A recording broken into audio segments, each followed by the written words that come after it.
Impresario. I'm John Banks, founder and general manager of Lighthouse Opera, with our board president, Miss Harriet D. Foy, with us.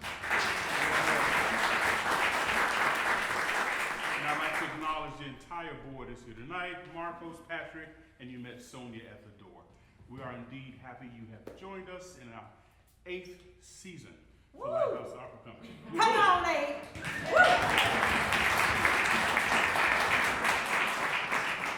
This is in part funded by the New York City Cultural Affairs, and we appreciate their support, and by donors and patrons like you. Without further ado, Brian Holman, our conductor, and the Impresario.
contract has been signed, naming you Impresario and General Manager of the Court Theater for the coming season. I don't believe it.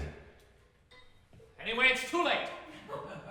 I have made up my mind to retire to the country and farm. But, Mr. Scruples, I expected you to be so happy. Happy?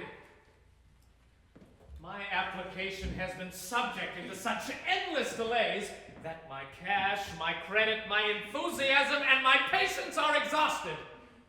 I am sick and tired of all the intrigues and jealousies that plague an impresario. I repeat, I am turning farmer.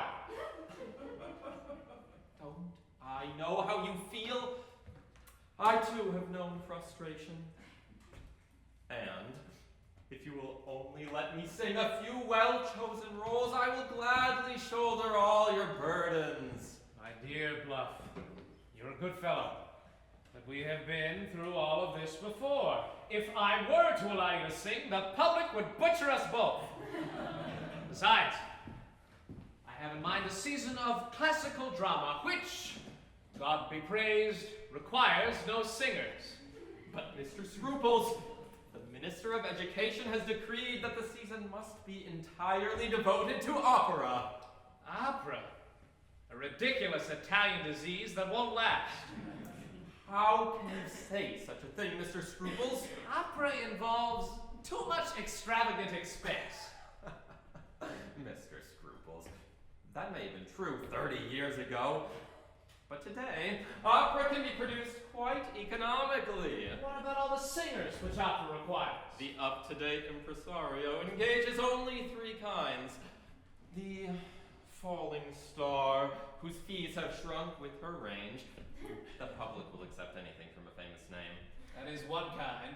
Then some beginners, whose obvious shortcomings will be to your credit, since you will be giving the native talent a patriotic chance. You pay them nothing. I suppose the third group pays me. Naturally. These are the ones more blessed with the goods of this world than with talent or voice. So then the low fees of your fallen stars will be paid by the rich amateurs. These singers will cost me nothing. On the contrary, Mr. Scruples, they should bring you in a handsome profit. Dear Bluff, what kind of operas could one mount with singers recruited by such distasteful, not to say dishonest means? Oh, the very best.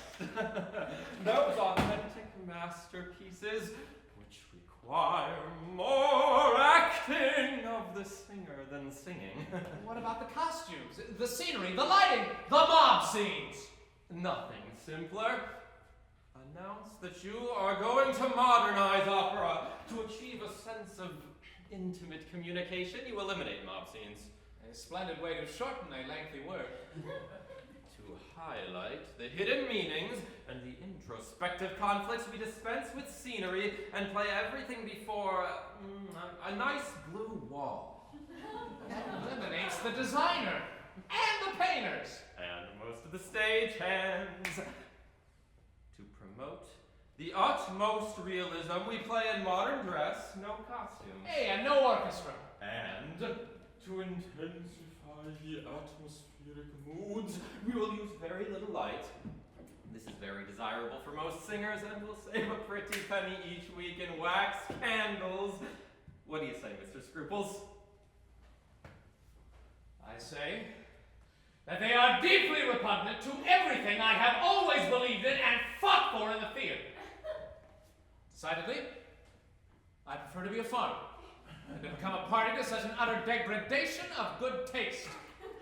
But Mr. Scruples, good taste is just an expression, forever on the lips of those who cannot bring themselves to chew or swallow. Are you seriously suggesting that I should stoop to buying success? Is there a surer way? Oh, Mr. Scruples, if you had seen what my father had to go through to make his restaurant pay,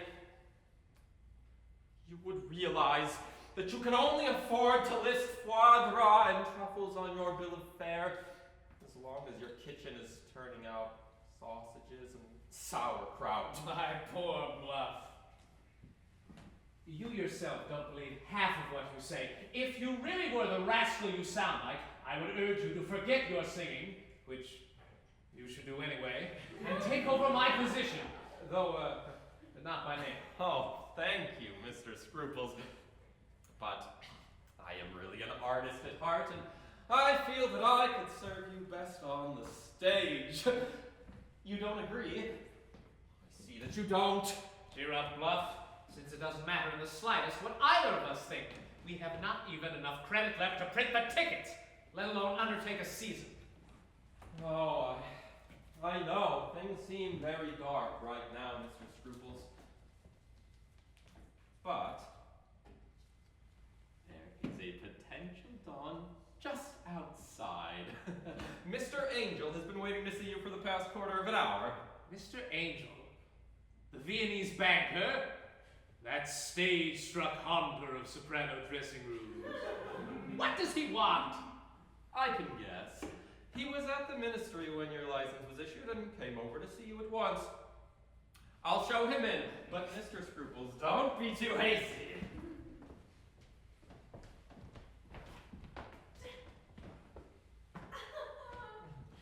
My dear Scruples, Salzburg is indeed fortunate in its choice of an impresario. I rather envy you, you know? I don't see why you should, but thank you, just the same. Because I need your help. And if I were you, I could simply help myself.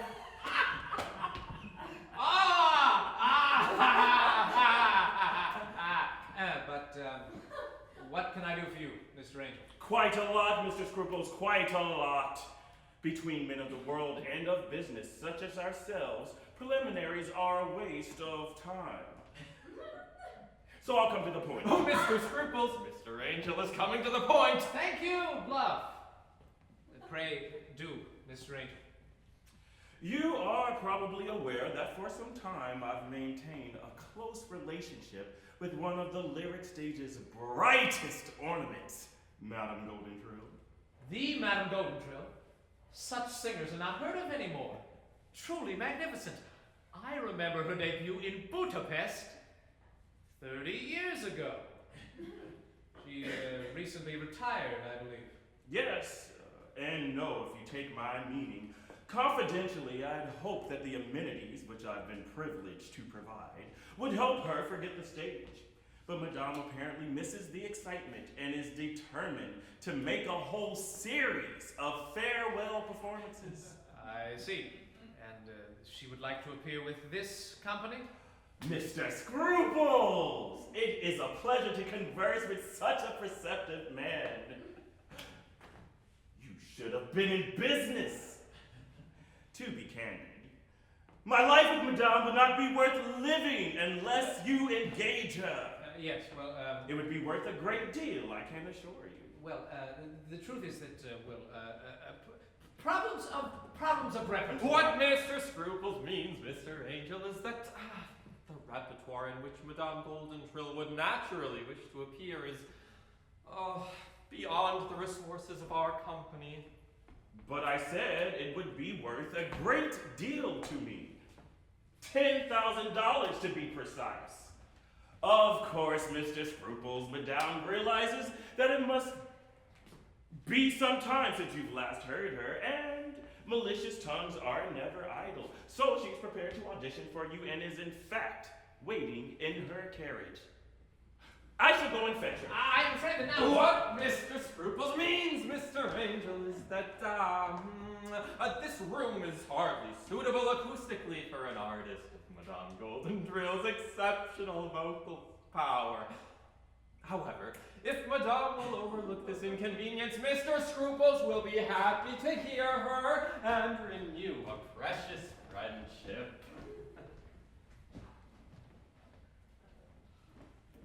Are you insane? Never in my life have I accepted money from a singer. And I don't propose to start now. Please do not be angry, Mr. Scruples. I only want you to have your season, for which you have worked so hard. $10,000 is a fortune, which will permit you to redeem Madame Goldentrill's performances, which will sell out with artistic productions of obscure masterpieces which no one wants to hear. But my principles, my ideals, my reputation. Let me go to my farm before she arrives. You would only collide with her on the stairs. No, Mr. Scruples. It is the purpose to which money is put, not its source, which is important. Our church is not built with the offerings of sinners. Perhaps, but not all sinners are singers.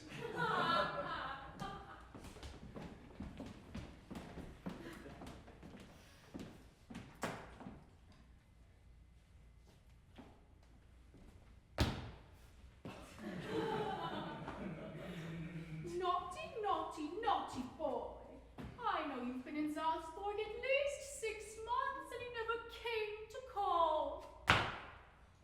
Forgive me, my dear lady, but the... My dear, you must not hold it against our good friend Scruples, who has been incredibly busy judging all of the conflicting details of a brilliant season. What Mr. Scruples means, Madame, is that he has been on the point of paying you a visit at least 100 times. Why, only yesterday he was wondering whether it might not be possible to induce you to lend luster to our season.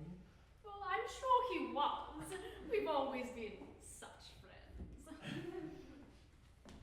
And who are you, may I ask? Permit me to present my assistant and colleague, Mr. Bluff, madam. Your assistant and colleague. How nice. Such an intelligent expression. No, thank you, Madame. May I have your autograph? But of course.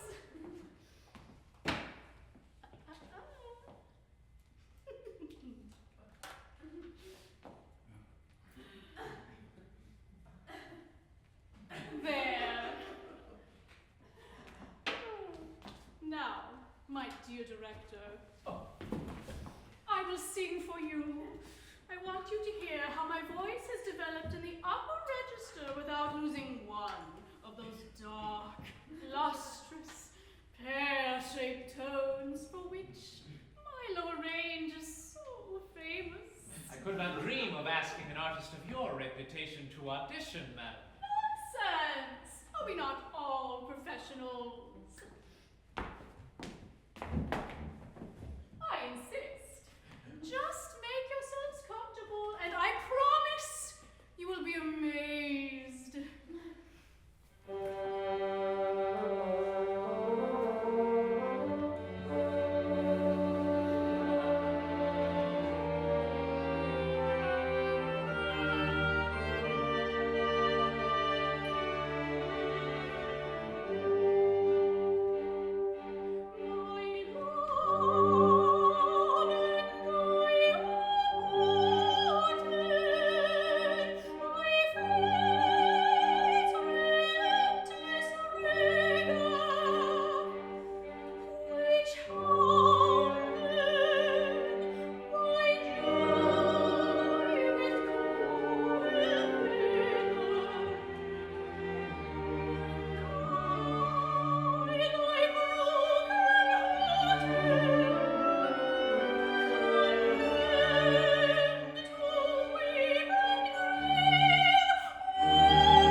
unapproachable, my dear. What a voice! What a musician! What art! Why, Mr. Bluff, how nice. I can see that you are a connoisseur. Oh, now, my dear director, you have heard what I can do. As my contribution to your success in Salzburg, I am prepared to accept all the dramatic leads for a mere pittance. $500 per performance. $500! Madam, my circumstances do not... Mr. Scruples, please, it's Mr. Angel's money. But I wouldn't pay $500! Not even for the great Castravo Farinelli! What Mr. Scruples means, madame, is that he can hardly bear to think of money in connection with such art as yours. My dear director, the delicacy of your sentiments more than makes up for the modesty of your offer. I shall be happy to appear as prima donna assoluta of your distinguished company. You are a shrewd bargainer. Yes, of course. Now, my dear, if you will just wait for me in your carriage, I shall quickly draw up the contract with Mr. Scruples. Then perhaps he and Mr. Bluff will join us for a little celebration. Indeed. Madame, artists should not be bothered with dull business details. But what is there to discuss? Or celebrate? These gentlemen are quite right, Mr. Scruples. I find business discussions to be too sordid for words. I hope you won't be too long, so I shall just say au revoir.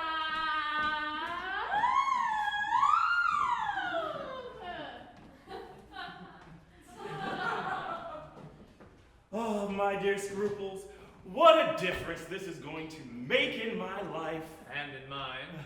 You have been so helpful and so understanding that I am emboldened to ask another favor. Mr. Scruples is only too anxious to be of service, Mr. Angel. You must speak quite freely.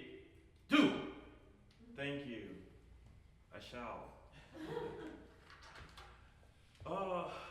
It so happens, and I can't for the life of me imagine how it came about, that I have a protege, a very young lady who has not yet appeared on the stage, but possesses the most remarkable aptitudes. Do I understand you correctly, Mr. Angel? You mean to say that you are associating with the two singers at once? Oh, Mr. Scruples, Mr. Angel is a true patron of the arts. Let me put it this way. I am as fascinated by Madame Goldentrill's past as I am by Miss Silverpill's future. And they both appear to have a distinct bearing on my immediate present. Mr. Scruples, you are the very tactful soul of tactful wit. And now that you've strengthened my position with Madame Goldentrill, you would make very happy to do the same with Miss Silverpeel. Why don't you just build a theater of your own? What Mr. Scruples means, Mr. Angel, is that expenses have a way of leaping right over the moon when an impresario has to make provisions for two stars in the same company. Mr. Bluff, just what is your function in this company? You sound to me like the prompter.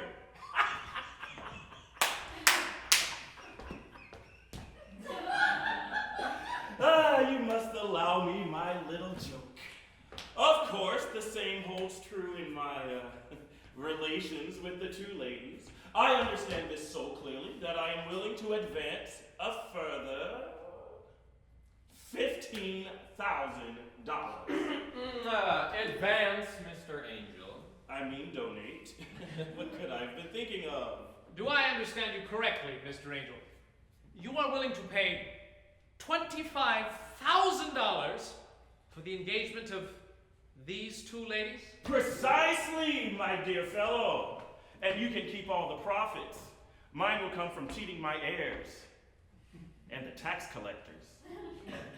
But surely there must be other conditions attached to such a princely offer. My dear fellow, you have me all wrong. I only want to help. I believe the people are entitled to opera, and it is up to persons like myself to see that they get it. There! You see, Mr. Scruples? Of course, I should expect a modest voice in the general policy of the theater. There, you see, Mr. Bluff? I've always wanted to be an impresario, and you'll find that I have splendid ideas about repertory and opera in the vernacular, staging, casting, conducting, promotions, ticket sales, and cultural showmanship. I would never have suspected it, Mr. Angel. The business basis is my specialty. We financiers know a good deal about such things, believe me. It is true. I have no time to bother with art or music. But I understand merchandising and what the people want. In that case, you obviously know much more than I do. I wouldn't say that, my dear Scruples. But to get back to Miss Silverpeel, she is waiting downstairs, and I would like to bring her up so you can judge for yourself if I have an eye for talent. She is sitting with Madame Goldentrill? Congratulations! You are either a Mormon or else a born impresario, who could certainly give us all lessons. Don't be silly, my dear chap. They each have their own carriage and their own everything else besides. Now you can understand why I was so quick to grasp the point of the double expense. I'll be right back.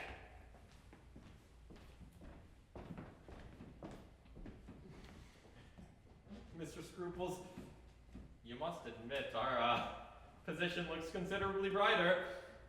An hour ago, we had no money at all, and now we not only have $10,000, 25, but plenty more where that came from.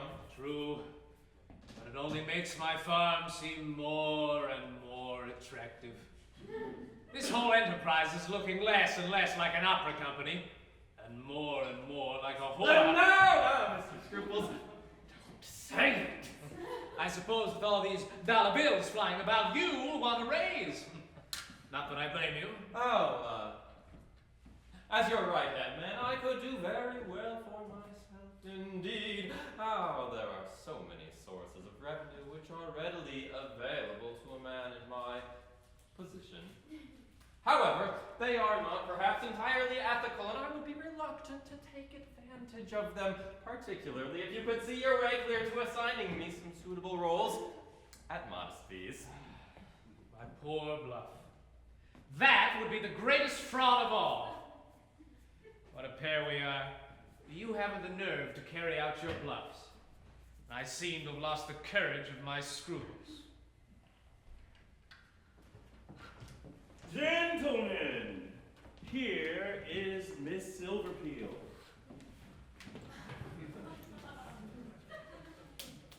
And I can assure you that her voice matches her form. Can I say more? If I may say so, gentlemen, Mr. Angel does not exaggerate, as you can plainly see, and as you shall clearly hear. What, presence? What temperament? Oh, what looks. And what refreshing modesty!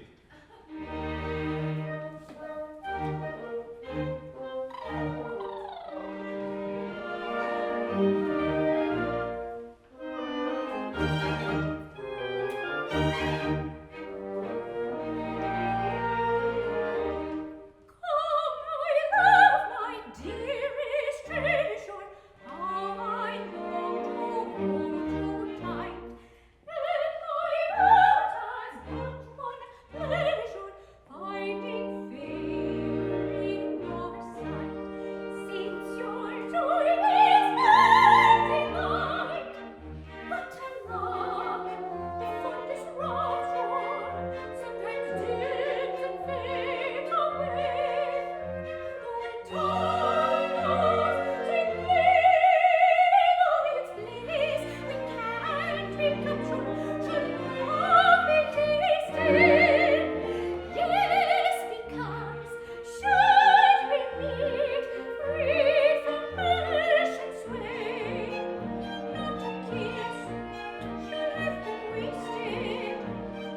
Mr. Bluff, I will thank you to confine your enthusiasm to those details which fall within your proper professional province. I meant no offense, Mr. Angel. I was carried away. I confess, Mr. Angel, I was most favorably impressed. Miss Silverfield, in spite of your lack of previous experience, I am prepared to offer you a contract. I will sign you smaller roles to begin with, and will pay you $250 a week. $250 per performance? I've never been so insulted. Those are kitchen maids' wages. My compliments, Mr. Angel. Your kitchens must be sumptuous. I know my worth, and I refuse to be cheated by unscrupulous impresarios. If you want me in your company, you will have to give me all the comedy leads, and 1,000 and 500. Yeah, $1,500 per performance, and a backstage maid. And in that case, let me Oh, what, Mr. Scruples? Me? Good heavens. Now I'm doing it too. I mean to say, my love, that though it's most unusual, I shall try to persuade Mr. Scruples to give you all the comedy leads this season, pay you $1,500 a performance, and I'll provide the maid. So, you provide the maid. Charming. That's why I was to wait downstairs where you arranged for this little horrible creature to get more than was offered to me? Madame, compose yourself. It is really quite simple. Yes, my dear, I can explain everything. I was just settling the terms of your contract with Mr. Scruples when this young lady arrived to audition for some bread parts. As he values my judgment, Mr. Scruples begged me to stay and give him my opinion. That's all there was to it. Isn't that right, my dear good friend, Scruples? Mr. Angel, do you happen to know whether music can stimulate chickens to lay more eggs? Really, my dear fellow, what are you talking about? The most progressive farmers seem to agree that music has a most favorable effect on a cow's production of milk. I was wondering whether the same might not be true of chickens. Eggs, not milk, of course. Speaking about chickens, you still haven't explained about the $1,500 per performance. I'm waiting. It's perfectly obvious. I just backed up this young lady's demand so I could then have your fee raised in proportion. Mr. Scruples, I always understood you knew your business. But do I have to point out to you that this amateur has no experience, no technique, and no method? My irresponsibility explains your versatility. No, requires some soul and breath control. I had the very best controlling naughty voice without show. Although aroused to indignation, artists strive for moderation. Please, please,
What do you say to my handling of that discussion? To be frank, Mr. Angel, I paid very little attention. The truth is that the entire squabble filled me with an overwhelming nostalgia for my peaceful barnyard. Well, I said who is the prima donna of this company. Did you hear my staccato F? My sustained high E flat? Flat. Yes. High E? Never. I don't know who you are or what you're doing here, but I am the lead comedian of this company, and I am being paid no less than $1,500 per performance. Well, let me tell you that I'm the leading tragedian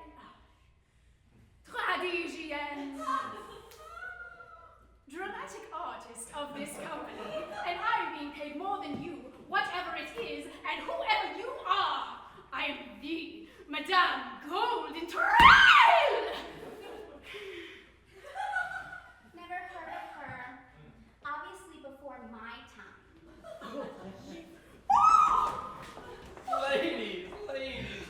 Ladies, your hat. Why not settle this little argument on a business basis? Why not give both ladies $1,500 a performance, give them both start billing, and agree to print their name in larger type than all the authors and all the composers combined? Larger than the conductors and all the tragic leads. Larger than the directors and all the comic leads. That settles it. All we need do now is sign the contract. What do you say to my methods, my dear director? I must confess that they get a certain type of result. But before we sign any contracts, I wish to make an announcement. I am doing what I have dreamed of doing for years. I am resigning my position as Impresario of this or of any other company. You're joking! Not at all. I am retiring to my farm in the country, where I shall produce nothing but a series of tranquil pastorals. No! You would desert us? Leave us in the lurch? Really? By no means. I hereby appoint my trusted colleague of many years, Mr. Bluff, as my successor. Oh. Mr. Scruples, I'm deeply grateful for your confidence, but all this has convinced me that I will be happier on the stage than I could ever be in the administrative offices, at least until I retire as a singer. I was afraid of that. So, my first act as impresario is to engage myself as the leading buffo baritono for the new season. My last act is to appoint Mr. Angel as the next impresario, effective immediately. I knew my confidence in you was not mistaken. Bravo! Of course, this takes me quite by surprise. But to a businessman, opera poses no real problems. Once I have the company running on a business basis, I should be able to run it easily in my spare time. Mr. Scruples, we're going to miss your broad experience. Miss Silverpeel, you are the best proof that experience is superfluous. But what will happen to art and music when men like you are gone? Opera needs you, Mr. Scruples. Do not worry about art or music, madam. They have survived for centuries, generally in spite of, not because of individuals. Opera, madam, opera will again, as in the past, have good and bad impresarios. But quacks cannot destroy medicine, any more than false prophets can discredit religion. Opera, madam, occasionally loses skirmishes, but it invariably wins the battle for survival. And so, my friends, I bid you all a very good day. And I wish you the success you so richly deserve.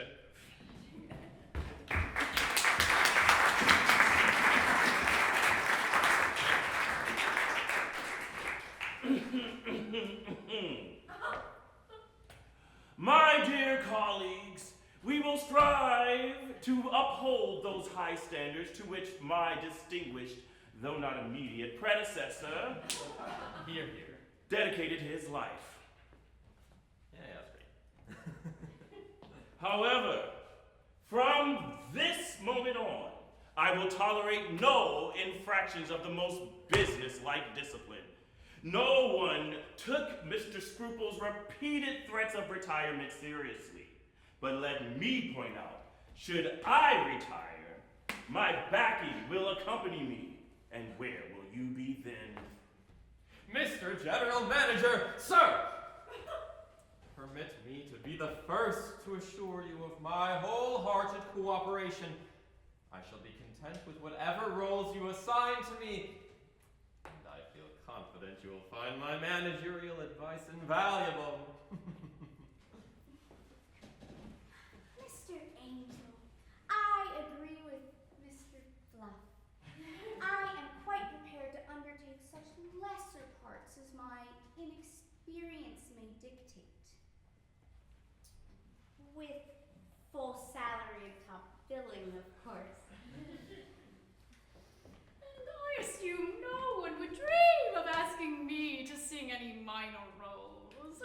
However, I am completely willing to limit myself to just 2 farewell appearances this year. Naturally, with 1,000 crowns per performance and star status for the whole season. It is truly inspiring how putting art on a business basis harmonizes the most discordant conflicts.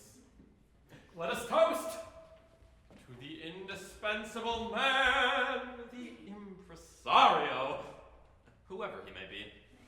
Past Present! And future. The impresario!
Take care.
name, destined to fame and great acclaim. My life will be one long ovation. You'll never see this bluff.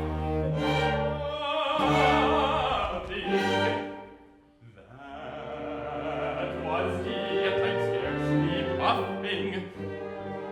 My notes make plain, though all too few, to persons of good taste like you, that I'll teach them a thing or two. Part well knows that I am is an artist very far, but considers our condition of defects and miscondition is the best of any fall. Praise the greatest artist call, part will dwell in every hall, where the Lord is in the call. All for one for all.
We thank you for coming out. I'm going to ask the board to come up for 1 second. Thanks to Ensemble Sepia and the orchestra. Once again, we have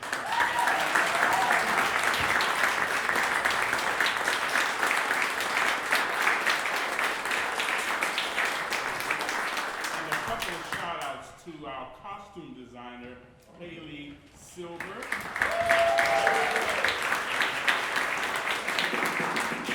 Stage manager, Natalia Olsen. Stage man, Rich Lowry. Running with the important titles, Pam Jones.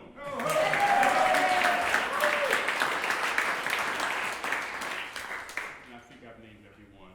This is the board of the Lighthouse Opera.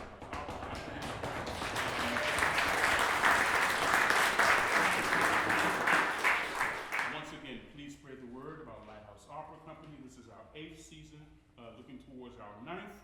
Thank you for coming out, and if you'd like to give a donation at the door, feel free. You know it's hard work being an impresario. You just heard it. So once again, if I've left nothing, We have merch. We always have merch because everyone needs a good bag when you're going to the grocery store. So we're out front if you'd like one to purchase.